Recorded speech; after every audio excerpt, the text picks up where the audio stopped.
Hey there, safety gogglers. This one's going to be about Christmas stuff and Santa Claus. So if you normally listen with kids around, maybe they can skip this one. Hey, George, you're a scientist. I'm a chemist, yes. Yeah, right. You're a scientist. So what do you think's the least believable or like least realistic thing about Santa Claus? Well, again, I'm a chemist, not in this case, a theoretical physicist. So, but with my very limited expertise and very limited background, I will opine to this situation. So first things first, right, is we have to answer the question is, how do you know when Santa is near? Do you hear his tummy rumbling like a bowl full of jelly? You can, but if you're attuned to it, sense his presence. So I figured we'd kick off with that. There's going to be a bunch of them. So go ahead and get the ball rolling with on that note. So first things first, right? Like we have to scope out what Santa's job entails, right? Like what all is he trying to get done, right? So I did some Googling and because you didn't know what Santa does. I was very confused on this point. No, I know what he does, but I don't know the scope, right? You know? So there's roughly 2 billion children under the age of 14 due to recent data in the world, right? So of those 2 billion, Christianity runs about 34% of, practicing faith, right? So I went ahead and used that as the number for, because there are some people that celebrate Christmas that aren't Christian, but there are probably some Christians that don't. So I was like, I'm going to call it a wash. And all of these are just order of magnitude numbers anyways. So that leaves us with about 680 million children in the world, right? And so if we assume that there's 6.8 children per house, there absolutely isn't. But if we assume that, then that gives us a nice 100 million houses that Santa has to visit, right? So, and when we started this episode, you gave me the guidance of it can't be the thing, we can't just say the same stuff that everybody said a million times, right? Because we had to do something new and unique. So I'm going to probably say some things that people have said, but I did the maths, right? So there's 3 main problems with what Santa does, which is speed, pressure, and energy. I don't know why, but the pressure was the one that made me go like, oh. Well, because that's the thing. So you hear speed and you're like, oh yeah, I mean, like people have said, like, yeah, I move super fast, and like energy, it's like, all that makes sense. But like pressure was the one that I was actually kind of interested in because I was like, well, and we'll get there, So if he's got to get to 100 million houses, and I assume that he has 24 hours to get this job done, right? Right. He's traveling with the setting in the direction of the rotation. Right. Yeah. Otherwise, what are we? So that means that if he is moving at about that speed, right, he would have to be going to about 115 houses per second would be about how many houses he'd have to be visiting, right? That feels a lot, Yeah, it does. Yeah. So then the question that you then have to answer is that doesn't give you speed, that gives you frequency, right? You now have to get it into speed, right? So you have to figure, all right, what I did was I said, let's assume that each house's chimney is about 15 meters apart, right? And that each chimney is about 6 meters deep, right? So you have to move 15 meters to get to the house, go 6 meters down, then about 3 meters-ish round trip to get to the tree, get back to the chimney, 6 meters up the chimney, and then you're off to the next house, right? This sounds like a group of players haggling over combat strategy in D&D. Like, well, if I can go over here and then you can cast this spell. Yeah. But oh no, but I only have 30 feet of movement because I'm wearing heavy armor. Yep. Yeah, exactly. Right. And so what that means is that there's about 30 meters distance traveled per house, right? And more importantly, 5 vector changes. That will come in later. So was that ominous enough? It was, but I appreciate your level of scrutiny so far. Well, because here's the thing. So that means that if you just take the raw speed, like in order for him to cover that total distance in that amount of time, he would be moving roughly at 3,500 meters per second, or about 10 times the speed of sound, right? That's much faster than any man-made object that operates within Earth's atmosphere, right? I Googled it. There are a fair number of satellites that are moving way faster, but they don't have drag, right? Or more importantly, the compression of the air, right? Or people on them. Yeah, exactly, right? So what I assumed, again, because like to your point, it's been hashed out a million times, right? Is it's like I assume that Santa is the type of magic that allows his body. He's like Super Saiyan, right? You know, like his body has been trained to withstand this, right? Yeah. The Flash must necessarily also have super endurance. Otherwise, his first step would liquefy him. Right, exactly. Right. His first step would break every bone in his body and like turn him into pink mist, right? So Santa's Super Saiyan, right? She's trained his body. So he's moving at roughly 10 times the speed of sound. But the interesting thing that matters in this case is less so the total speed, but acceleration. And when you accelerate, your vector matters, right? Matters what direction you're going in, which is why when all of a sudden you take a hard right at 60 miles an hour, you feel like you're being flung against the side of the car because you continue to travel straight forward. The car moves, and then your body kind of has to keep up, right? So with 5 vector changes per house, that means is that he's effectively, and if you think about it, it kind of makes sense. He's coming to a stop because if he's traveling horizontal to the earth, right, to get to the chimney, then basically he halts all of his horizontal momentum and changes it all to vertical momentum to get down the chimney. Which he would arguably have to do, right? You can't take it, you can't bank that curve. Right, exactly. And ultimately, and the interesting thing is that even if he's banking the curve to some degree, the way the math kind of works is that all of his forward force is now, all of the force in the y-axis is now 0, and it's all being transferred to the x-axis, which it then goes to 100%, which requires, even if he's banking or not, the total amount of force to get that done is actually the same, you know? So I assumed that each one of those takes 100th of a second to do because I didn't include the time for vector shifts in my maths. So I actually felt like doing 100th of a second is pretty generous because when you do that times 100 million houses, that time absolutely would add up, you know? But I'm like, no, I'll give you that time for free. Spherical cows. So the thing is that when you break the sound barrier, right? That's what causes a sonic boom, right? So he would be going from basically not moving to moving at 10 times the speed of sound, to not moving to moving 10 times the speed of sound 5 times per house. Mm-hmm. So that means that you would be roughly hearing 575 sonic booms a second as he makes his way across the earth.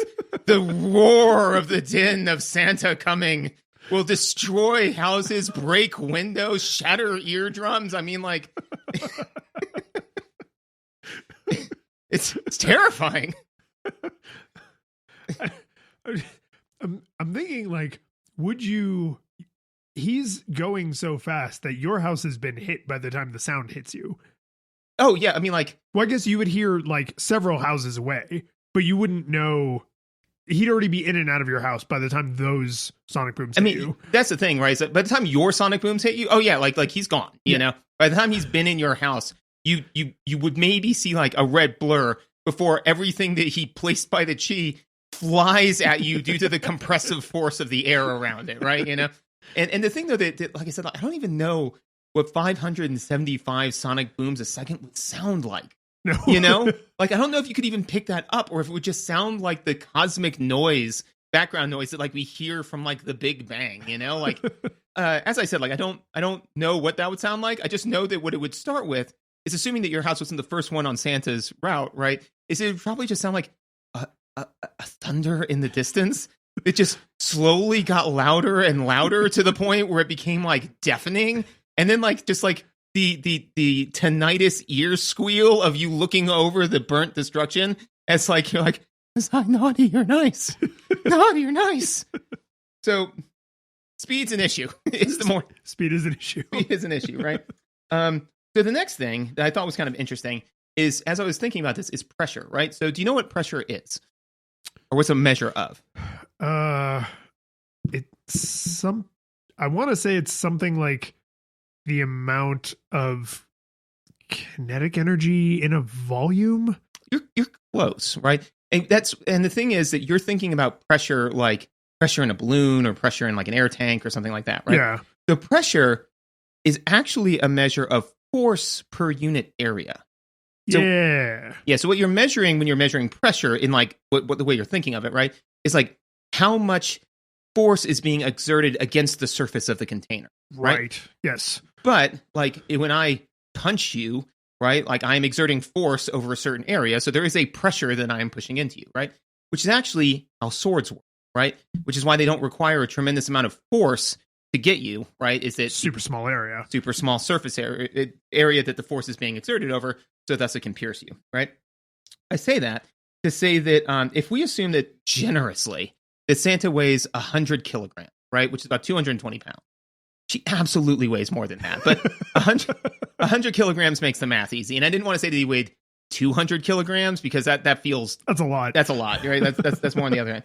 And as we've already said, that he needs to get moving to 300 meters per second, and that his bank time, is about a tenth of a second, right? So that gives you the amount of force. And I assumed that I did the math on like what his surface area would be of his foot. It would be roughly the amount of force, the same amount of pressure given by a heavyweight boxer taking a punching knife and punching it as hard as they can into something, right? So, like in Assassin's Creed, like was it called like a kata or something? Yeah, something okay. Yeah, so like if you took as strong as somebody can punch and put it across the surface area of the tip of a blade, that is how much pressure Santa is exerting to make his vector shifts, right? So like when he hits the bottom of the chimney and then has to push off against the ground to then get over to the Christmas tree, he's putting that same amount of pressure, but over a much wider area. So basically it would be like him trying to move through water. He's just going to be constantly slamming his foot through whatever surface he's trying to bank on, right? Yeah, I don't think the base of my chimney or the base of my fireplace is designed to withstand those sorts of pressures. Exactly, right? And so that's if he's like putting it, and again, like we're assuming that a completely horizontal shift. So he's not kicking off against the ground because then at least some of that force would be in an upward direction, right? Right. So it would have to be off the wall. It'd have to be off the wall, right? So he's like literally kicking your chimney and blowing out the side of it as he then runs over to the tree and then kicks off another wall, blows out that side of the wall, right? To then, after he's left the presents, and then at that point to get back up the chimney, he then blows out the bottom of your house. God bless of you if you have a basement, right? Because that's gone. And so then right back up the chimney he goes and back onto his sleigh and bam, out of here, right? So so pressure becomes an issue. Yeah, and I'm wondering, and I don't want to presume you did this math, but if he gets he's getting back into the sleigh, right? This is not him like a cat burglar with a big sack on his back, right? Like he's getting in and out of the sleigh, and the sleigh is moving house to house, yes. Right? So the reindeer are magic. They're not pushing off the roof of the house with their hooves. Oh no, I did do some maths on this. Oh, good. Yeah. So because so that brings us to the next thing, which is energy, right?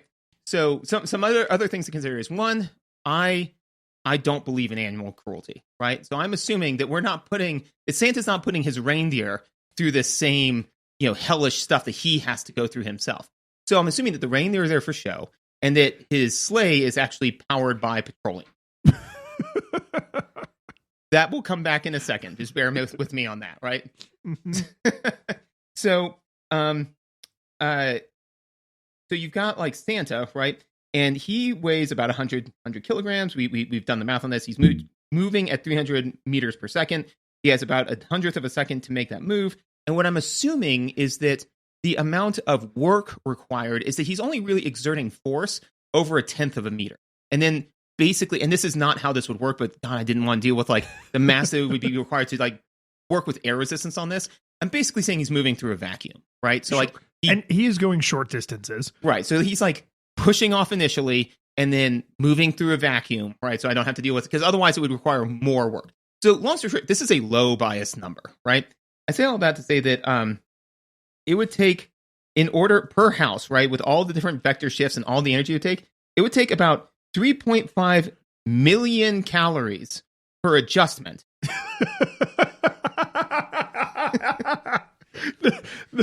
the size of the commas in that sentence. 3.5 million calories per adjustment. Which we've established he's doing 5 per house, right? Means that he's doing about 17.5 million calories per house, right? Oh, excuse me. I take that back. I did that wrong. 35 million calories per adjustment, 175 million calories per house. Rock right? on. So if you assume then, just again to make the math easy, that the average cookie has about 175 calories in it and is about 100 grams, Santa would need about 1,000 tons of cookies per house in order to fuel his sonic boom rampage through the earth, right? See, I like this because people always make fun of like all the cookies he's eating and like, oh, all the calories, but it's not enough. It's not It's not nearly enough. It's not even close. Yeah. So when people are like, oh, like we left out some cookies, it's like, get him more cookies. A dumpster full of cookies. A household full of cookies. He should be moving through cookie dough and eating it as he goes in order to sustain his energy levels. Let's see, that would make the math harder. I don't know the formula for cookie dough fluid mechanics. Yeah, cookie dough fluid mechanics resistance. Yeah, like that. Well, now we're getting silly. But yeah, so that was the thing. So when you said like, oh yeah, because we talked about this beforehand, and when you're like, oh, if you say, well, he eats all of these cookies, he'd be really fat. I'm like, nope. And he said that, I was like, no, it's not nearly enough energy, right? So that's just the Santa mechanics, right? And so part of the reason why I did assume that his Santa sleigh is petroleum powered, right, is because I just did humans math, right? So you literally need a ton of cookies, right? So let's assume then that his sleigh is powered. Oh, and here's the other big concession, right? That is not part of the Santa meter. We are assuming that when he is going into each house, he is only carrying with him the gifts for that house. The rest are staying on the sleigh.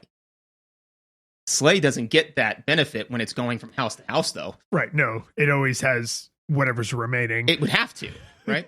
So here's the interesting bit, right? Or, hopefully it's all been interesting, but here's a interesting bit, right? So let's assume that Santa is only bringing one toy per child, which is not the case, right? And let's assume that it's about 100 grams per toy. It's a pretty light toy. Santa sometimes brings some heavy stuff, right? But again, I'm trying to low bias these numbers, right? As we said, there's 680 million children, right? That means that he is carrying on his sleigh about 68 million kilograms of toys, right?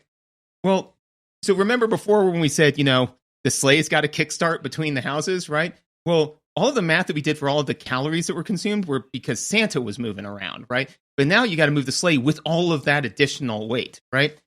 So, not to put too fine a point of it, right? But the amount of energy it would take per household, per movement between households, is 1.17 times 10 to the 12th joules of energy, right? Now, joules not a lot of energy. 10 to the 12th joules of energy is a lot of energy, right? If you that is per house. Per house. So each movement, assuming they just literally go straight from house A to house B to house C. Correct. Right. Yes. Which is roughly 80 barrels of oil per house. Per house. Right? So when you then multiply that out, that would be 8 billion barrels of oil burned in one night, right? Or basically the amount that the entire world burns in 200 days, right? So we would be depleting nearly a year's supply of oil for Santa to make his one super fast trip around the earth. And so I was content to leave it at that because all that's ridiculous. And let's just assume that that's where we stopped. Bonus part. Why are rockets so big? You like spacecraft? Spacecraft. Yeah. It's fuel. It's all fuel. Yeah. So the actual part with people and science equipment and stuff is pretty small, and then the rocket is. Do they still use liquid oxygen fuel? They actually have a whole bunch of different fuels that they can use. But yes, but it's just a huge gas tank. Right. Exactly. Right. So the problem is that when you're trying to move that, is you got to move the fuel too. Right. So if we just assume that somehow Santa is magically getting this oil through some bizarre bag of holding or, pocket dimension, fine. But if we treat it like we would treat anything else in the real world, like a rocket, he has to carry all that fuel with him, which burns more fuel in the process, right? So eventually the curve lineates out, right? But the way that you have to do this math, I only did one iteration of it, is you have to add the fuel, iterate, add the fuel, iterate, add the fuel, iterate, and then eventually it curves off to the point where the energy per unit fuel, tapers off. I say all that to say that one iteration of it brought me to 2.7 times 10 to the 14th barrels of oil, which, judging by the current world's oil reserves, is, as I have it written down here, the rest of it. So when you just have him moving, it's 200 days worth of it. If you have to account for the fuel that he's bringing with him, it's the rest of all of the petroleum, right? Is that for the total journey, or is that per? That's for the total journey. Okay. Yeah, for the total journey, it would take so we can have one Christmas. So we can have one Christmas and then deal with the incredible fallout from global warming afterwards. Yeah. Yes. That is the actual prequel to the Mad Max trilogy. Is they had one Christmas. Yes. And then there was no more oil. Yeah. One person said, like, you know what? I wish like he got like the one Christmas wish, like the little, frost, what is it? Not frosted flake. Snowflake. The one little snowflake, goes down, catches it on his nose. He goes like, I get one wish. And you know what? I just wish that Christmas was a little more realistic. And then just smash cut to Mad Max Fury Road, because what we've established is, one, insane global warming would happen because it would burn a tremendous amount, if not all of the fuel, right? The houses would be destroyed by the amount of force that it would take Santa to move through them. And then not only that, then what would be left would be leveled by the roar of Santa as he sonic booms his way through the earth. I think that's pretty apocalyptic. Yeah, not great. Yeah. So, Merry Christmas, everyone. That does remind me, actually, of another thing I wanted to ask you about.